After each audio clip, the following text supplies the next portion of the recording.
Good morning, everybody. Thank you for tuning in today as we jump into Chapter 13 and begin discussing argument, reasoning, and evidence. As you all know, before we took this slightly extended break, we were talking about the 5 different parts of persuasive speaking. We started with persuasion theory before the break. Each of you taught an element of persuasion theory to your classmates. This week, we're going to be dealing with structure and content. This comes out of Chapter 13 of your textbook, so let's dive right in. We're going to start with structure, and the way to think about structure is through the Toulmin model of argument. So that begins with the data, or the grounds of your argument, and the claim that you make. That data is connected to your claim through a warrant. This is common knowledge, and it links reasoning, or the implications of the data, to the claim. You can also have backing for your warranting assumptions, rebuttals for your claim, so if somebody might disagree with your claim, and you can have qualifiers for your claim specifically. Now, all of this is outlined in your textbook, so you can definitely go take a look at it. I'll also link some resources on our course website if you want to look at some videos about this. But perhaps one of the most confusing and challenging parts of this is understanding warrants. Now, all of us understand a claim. If I was to make a claim that the sky is blue, my data would be you can look up and see that the sky is the color that we all identify as blue.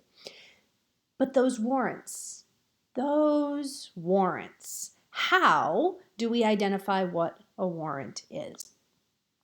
Well, warrants are common assumptions, shared beliefs, really. So let's think about some that are common to American culture. For instance, we, the people of the United States, in order to form a more perfect union, we use the Constitution. The Constitution is a really common warranting assumption that we use in our day-to-day lives as American citizens. I have the right to free speech. I have the right to see anybody I want. This is America. This is a free country. We also use warranting assumptions from science. Many of you will have used scientific data, economic data, other numerical data that comes from scientists. We also have a strong belief in religious, especially Protestant Christian warranting assumptions. Think about our shared beliefs that everybody should treat others the way they want to be treated, the golden rule that many of us would call that.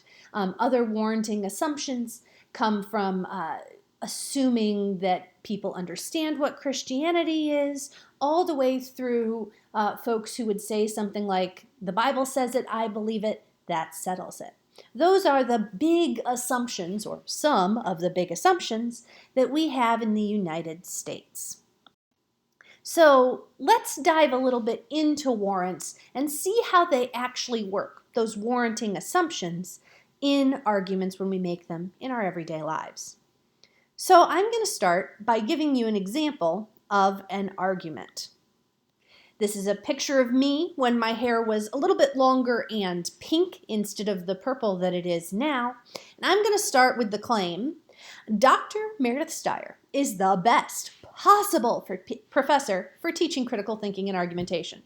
Now, obviously, that's just a fact, and I don't need to prove it to you at all, right? Right? Well, on the off chance that maybe you need some proof, I'm going to offer some. My claim is that Dr. Meredith Styer is the best possible professor for teaching critical thinking and argumentation because Dr. Styer dyes her hair many different colors, including non-natural colors, on a regular basis. Hey, look, I proved my argument to you, right? Right? Probably most of you are sitting there shaking your heads. No, I didn't prove my argument to you. Why? Because you don't believe that hair color and good teaching are connected. That's because my warranting assumption is different from the ones you have in your mind. My warrant here is that dyeing one's hair silly colors demonstrates that a person is willing to challenge social norms, and someone who dyes their hair is likely to be a skeptic and a critical thinker and therefore good at teaching those things. That's my warranting assumption. Now, I could offer you some backing on that because chances are good that you're still not believing that I'm the very best possible teacher to teach you this based solely on my hair color, even though I've now made my warrant explicit. I could offer you some backing. Our textbook states clearly that skepticism is vital for being a critical thinker. The textbook is a reliable source for learning about critical thinking. Look, I've given you 2 more pieces of data to say why critical thinking and skepticism are important, right? We talked about that. Still not buying it? What if I put a qualifier on here?